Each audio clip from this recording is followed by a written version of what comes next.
Today I'm going to do a little critique, a friendly critique, of Alex O'Connor, aka Cosmic Skeptic.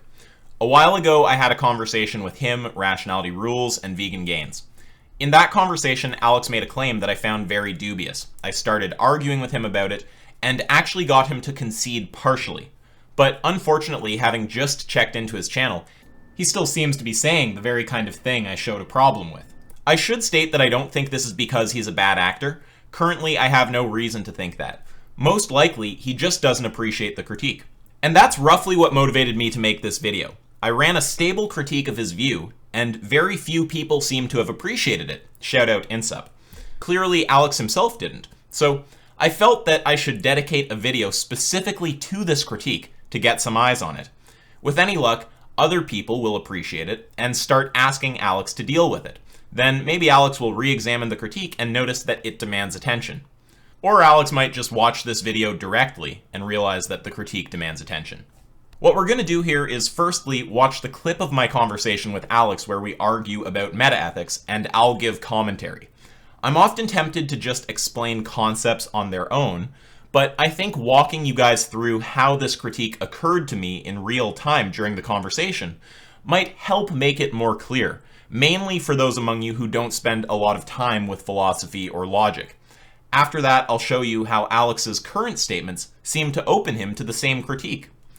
Okay, let's start by watching the clip where Alex and I argue. So, I would say, if you are talking to somebody who is, a psychopath, sociopath, or maybe not even, they, for whatever reason, they just think, oh, killing animals is fine, I would kind of, I'd start talking about the social consequences of, meat eating, animal agriculture, killing animals, with those sorts of people, because that seems to be the only thing they care about.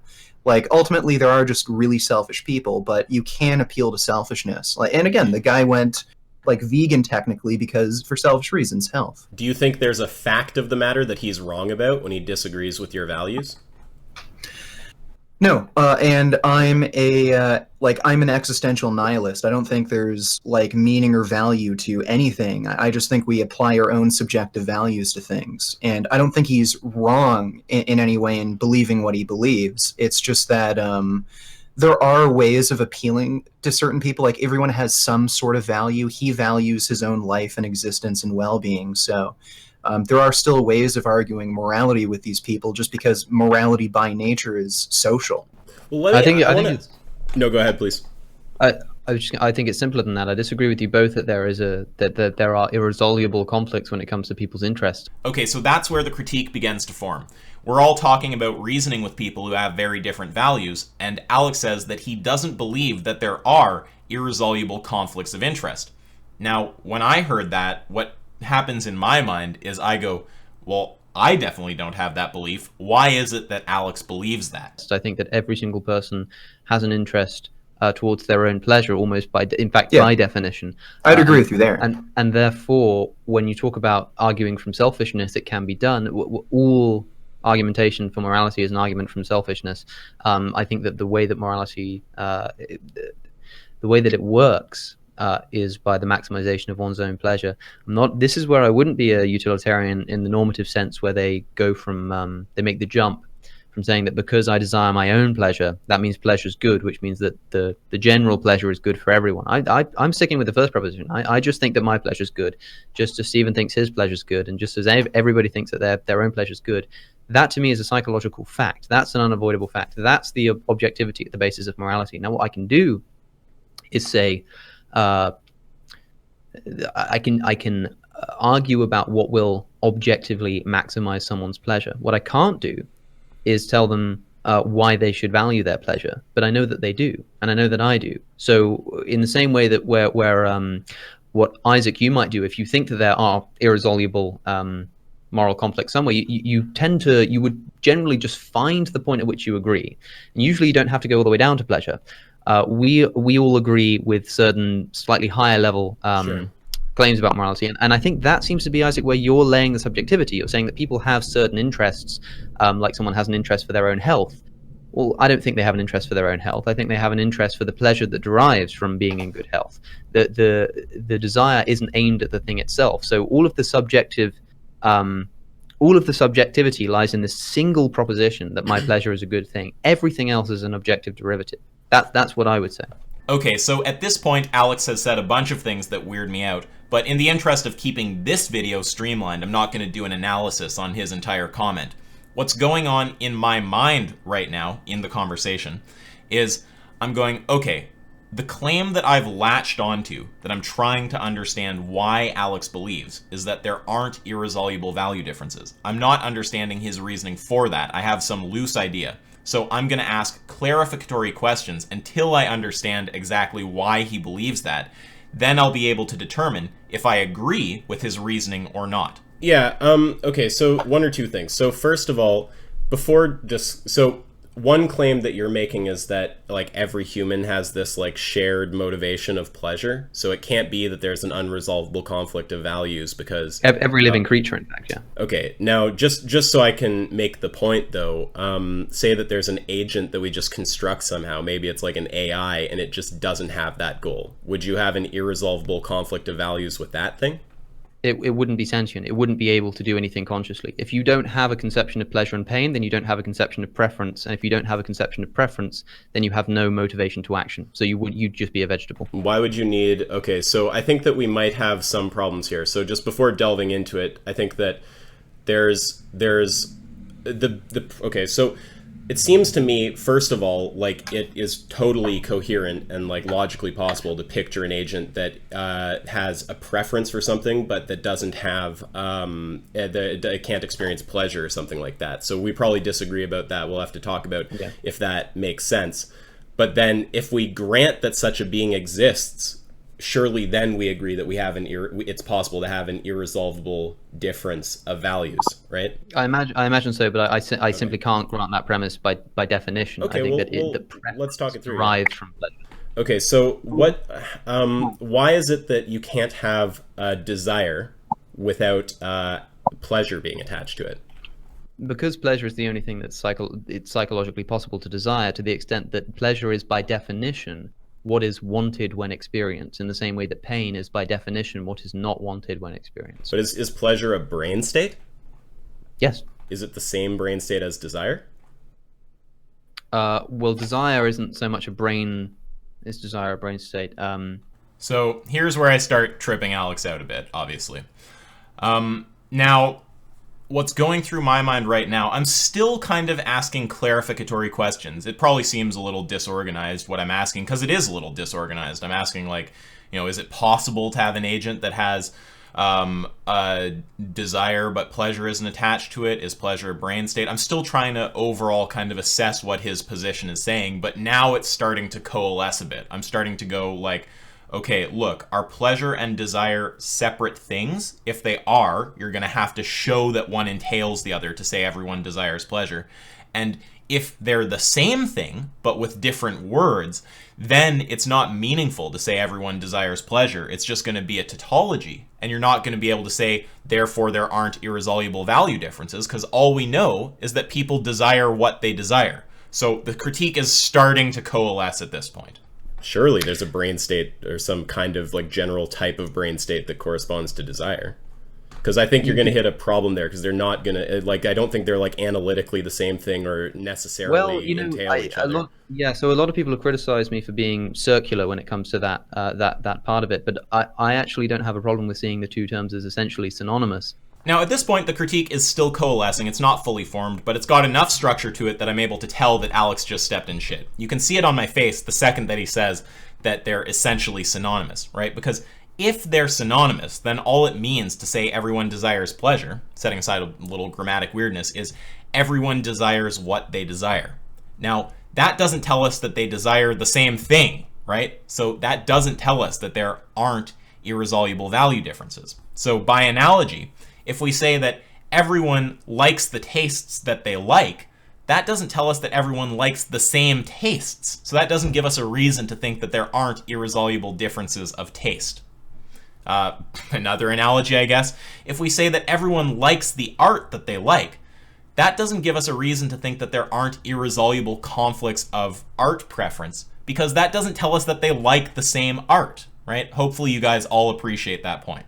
Now, I know what he's going to have to do once he appreciates the problem I'm raising is either accept the synonymous definitions and then lose the force of this argument against irresolvable value differences, or reject the synonymous definitions, then provide definitions which aren't synonymous and show a necessary entailment between desire and pleasure. And then maybe he can retain the force of his argument. So 2 pathways, either they're synonymous or they're not.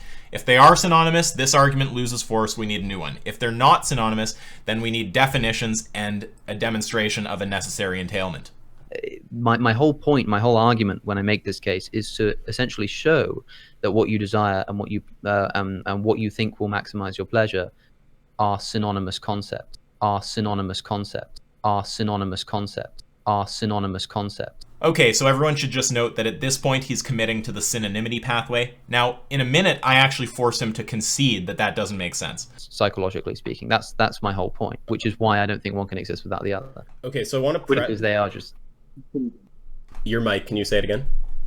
Sorry, I was just going to say, would it perhaps be better to say that one's contingent, as you were saying, where it all reduces down to the wanting the pleasure.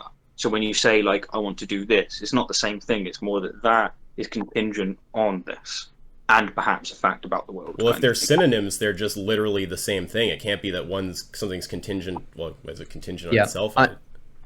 I'm not sure if it's most helpful to think of it as synonymous or not. That's something that I'd be willing to discuss and debate. But it's certainly one or the other, and whichever one it is, the point is essentially the same. Either desire is a derivative of pleasure in the sense that what you desire is by definition what you think will maximize your pleasure, or they are just synonymous concepts. Now, as you can see, he committed to the synonymity pathway a second ago, but now he's kind of waffling on it. So everyone desires pleasure is a claim that you're making, right?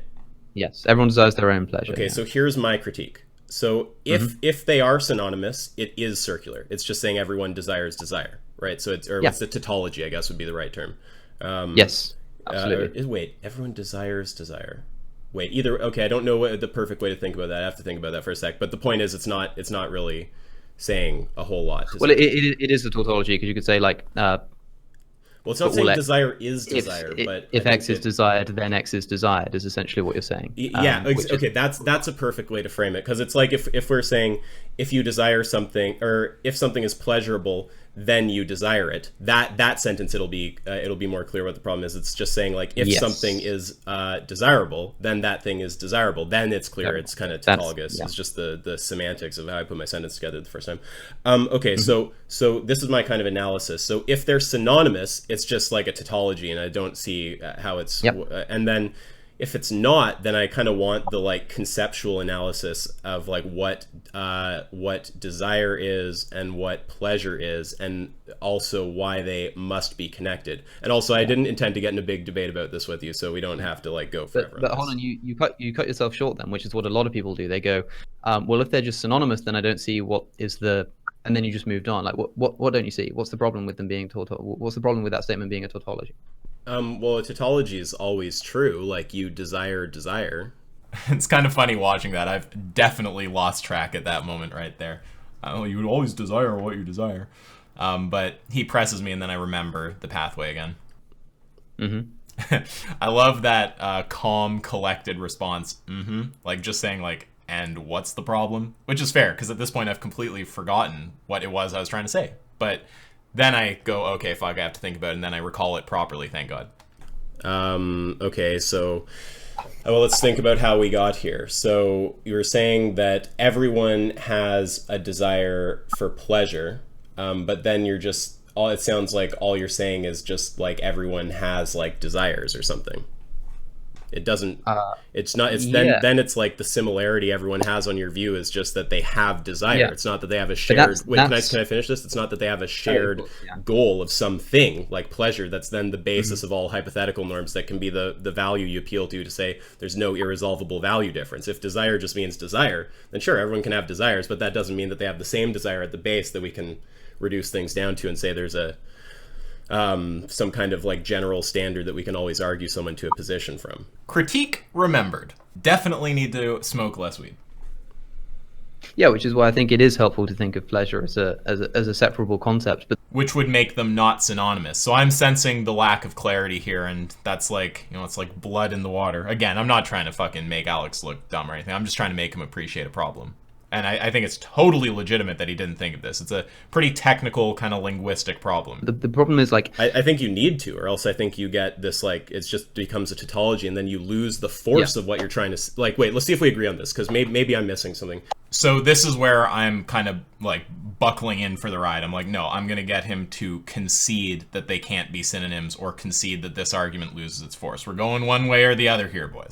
Sure, if it's just all you're saying is desire, then you'd agree you're not going to have that foundation anymore to say there's no irresolvable value differences because everyone desires the same thing, because all you're saying is everyone has desires at that point, and those desires could be for different things.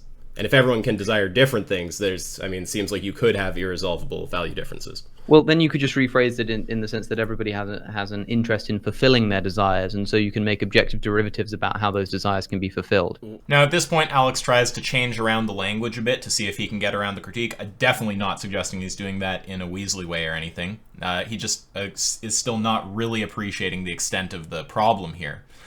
So he's just trying to reformulate and see if it gets around the issue. But I'm pretty comfortable and confident at this point in the conversation. I'm just looking at his language and I'm going, is he actually explaining what the shared desire at the base is? No, he's just saying that there's going to be facts of the matter about how to achieve certain desires. Well, that doesn't establish that everyone has the same desire. You still have the same problem. Wait, but you're going to have that same problem unless the actual desire at the base or desire set is the same. If you're just saying everyone has desires, then there can be irresolvable value differences. People just desire different things. Yeah, I think I'd probably grant that, actually, yeah. Which is why, I suppose, then, yes, it does make sense to think of pleasurable as a... Yeah, so I think you have to go down that road. I think you're going to have to say that pleasure and desire are separate. Okay, so that's a perfectly clear concession. He says he's going to have to grant that part of the critique, and I say, okay, so you're going to have to say that they're separate. And he says yes. So now I open the other pathway, and I say, okay, well, if they're not synonymous, we're going to need definitions of both terms and a demonstration of a necessary entailment. But then someone can do kind of like, okay, well, are they brain states? And then you have this empirical problem of you have to show what the brain states are and that they always entail each other. And if you can't do that, then just asserting it will turn into like question begging, basically. Yeah, that's where things get tricky, but... I don't think we can get another way. Okay, so as you can tell, at this point, Stephen starts talking, and Alex and I actually don't return to arguing this specific point in the conversation again, so we'll stop the playback there. Now, I just want to do two more things in this video. I want to show you guys a formalized version of my critique, and I want to show how current statements that Alex is making raise the critique. I'll do the formal part last because I know a bunch of you friggin' lamos are gonna tune out the second I start saying, oh, here's a syllogism, proposition, whatever. Okay, so let's look at what Alex is currently saying, then I'll give the syllogism, and then we'll call it a video. So here are some clips from a recent debate Alex did on human rights. I'll link it down below, and I'll also link my conversation with Alex, Stephen, and Richard down below. That's not the kind of pleasure that I'm talking about at the basis of my ethics. Instead, I'm using a broader, more philosophical definition, and that is in line with Derek Parfit, that says that pleasure is simply, by definition, what is wanted when experienced, and suffering is the opposite, what is not wanted when experienced. Notice this is somewhat tautological, so to ask the question, why do we want the maximization of pleasure? Why do we want the minimization of suffering? I think is self-evident. Now, I can understand on some level what might be motivating Alex to adopt a definition of pleasure like this. I'm just speculating here. I don't know what's going on in his head. But if he says that pleasure is just a synonym for desire, or the object of desire, or using his current language, that which is wanted, aka desired when experienced, it becomes trivially easy to defend this claim that he wants to defend, which is that everyone desires pleasure, right? Of course everyone desires the object of their desire. Of course, everyone desires what they want, aka desire, when experienced, right? That all becomes trivial.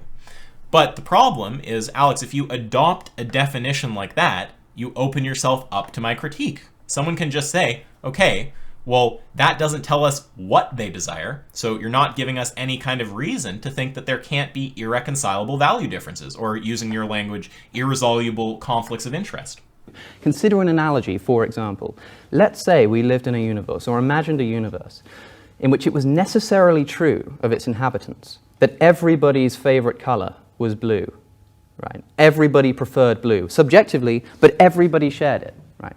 When faced with decisions about what color to paint the town, right, you can objectively derive, with the assumption of the goal of blueness, that the color to paint it would be blue. Now, the desire itself is subjective, but because everybody shares it, this isn't a problem, and you can have objective ways to achieve that goal. The thing that we're interested in justifying, of course, is the goal. But once you have that goal, and once we recognize that pleasure is something that we do desire universally, there can be objective ways to get there. And if someone came along and said, no, I want to paint the town yellow, I think that's what we should do, right? They would not be entitled to say, this is all subjective. The desire for blueness is subjective. If I want it to be yellow, why is that any more legitimate or less legitimate than your desire for it to be blue? Because they're being internally incoherent. If we're living in a world where they necessarily think that blue is the best color, then I can show them, you think that to paint the town yellow is the thing to achieve our goal here. But I also know that you necessarily think that blue is the preferable color. And I can show objectively that they do not fit together, right? It's an internal inconsistency, right? Yes, sure, the desire for blueness is subjective, but if they come along and say that they want to paint the town yellow, they are wrong. If they think that that's how to achieve their goal, they are wrong. Now, that's a bad analogy, and the fact that Alex would deliver this analogy shows me exactly what it is that he's missing. So I'll explain why it's a bad analogy, and I think this will do a ton of work towards elucidating exactly what the pickle is that Alex has gotten himself into here, okay? Blue has additional features. It is not just defined as the color that we prefer. We know, for example, the wavelength of blue light. If we define blue in the same kind of way as Alex defines pleasure, we'll get the same problem, okay? So let's say that we define blue as the color that we prefer, okay? We're not told a wavelength or anything like that. Blue just means the color that we prefer. Now, when Alex says we live in a world where everyone prefers blue, all he'd be saying is we live in a world where everyone prefers the color that they prefer. If someone then comes around and says, hey, I'd like to paint the town yellow, you can't say they're wrong with respect to the goal of painting the town blue. So I think it's clear that Alex still has the same problem on his view and that he needs to address this critique. Now, I'm going to just quickly formalize what I've been saying here so that we have some kind of formal structure we can go off and the argument doesn't get, broken telephone to death. I want people to be able to refer to a clear syllogism. Okay, here we go. Premise 1. If pleasure is a synonym for desire, then it's not the case that irreconcilable value differences are impossible in virtue of everyone having the same fundamental desire. Premise 2. If it's not the case that pleasure is a synonym for desire, then you need to define desire and pleasure and show a necessary entailment. Conclusion. Therefore, either it's not the case that irreconcilable value differences are impossible in virtue of everyone having the same fundamental desire, and/or you need to define desire and pleasure and show a necessary entailment. And here's the syllogism one more time modified to deal with the color example, just for clarity's sake. Premise 1, if blue is a synonym for desired color, then it's not the case that irreconcilable color preference differences are impossible in virtue of everyone fundamentally desiring blue. Premise 2, if it's not the case that blue is a synonym for desired color, then you need to define desired color and blue and show a necessary entailment. Conclusion, therefore, either it's not the case that irreconcilable color preference differences are impossible in virtue of everyone fundamentally desiring blue, and/or you need to define desired color and blue and show a necessary entailment. I'm also going to give a visual explanation because I think that different people benefit from different modes of explanation. Some people like direct logical explanations, some people like analogies. I've already given both of those. Some people like visuals. I really like visuals. I find them super useful. So here we go. Here are agents 1 and 2. They both have desires. Their desires are the ovals. You can see they have a fundamental desire in blue. They have higher order desires, and those are in gray, or what looks to me, although I'm colorblind, like yellow. So the shared higher order desires are in gray, and the unshared higher order desires are in yellow. You can also see that the fundamentality of the desire increases as we move downward in the image, and you can see that in the case of agent 1, there's a correct relation between the higher order desire and the fundamental desire, and in the case of agent 2, there's an incorrect relation between the higher order desire and the fundamental desire. So when Alex is telling you, sometimes a person will tell you that they want something, but they're ultimately wrong because what they fundamentally want is pleasure, and this thing won't bring them pleasure, right? This is the kind of idea. It's like you think you have this higher order desire, but really that's misaligned with the fundamental desire. So I'll just, I guess, explain this quickly. If disagreements between agents on higher order desires are resolvable by examining the relation between the higher order desire in contention and the fundamental desire, we need to have a shared fundamental desire. I'm setting aside technicalities here like divergent fundamental desires, which still lead to identical higher order desires. If pleasure just means something like that which is desired, telling us that the fundamental desire is pleasure does not give us a reason to think that we have the same fundamental desire.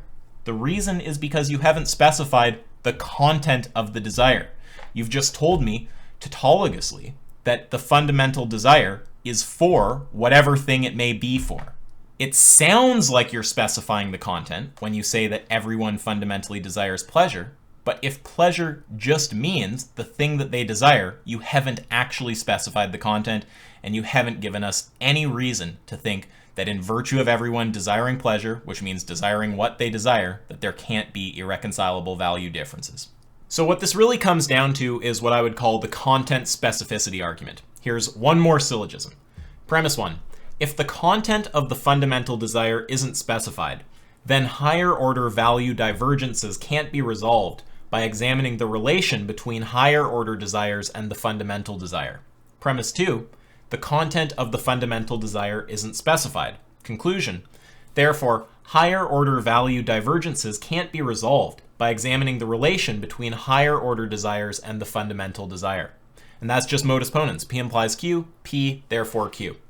The connection between this argument and the prior argument is really just that if you take the synonymity pathway, you definitely end up with the content specificity problem. So if there's any hope of avoiding the content specificity problem, it's going to be on the non-synonymity pathway. And finally, here's a little diagram. So the bucket is the content specificity argument. So if we ask what is pleasure, if you say it's a synonym for desire, you're ending up in the bucket. If you give a tautologous definition, you're ending up in the bucket, right? If I ask which car is yours when we're looking at a parking lot and you say the car that's mine, right? That doesn't tell me which car is yours. You haven't specified which car. So if there's any hope of not ending up in the bucket, it's with something else. Okay, so that's all for today. If it's not incredibly obvious, this is just an intellectual critique. There's no hate towards Alex. I think his content's great. I hope he keeps doing what he's doing, and I like him personally. And yeah, if he wants to have a debate or a discussion at any point, I'm happy to do that. And if you guys like this content, which I hope you do, please consider supporting on Patreon. I'd really appreciate that. There's also Teespring for merch and PayPal. So yeah, that's all. Till next time.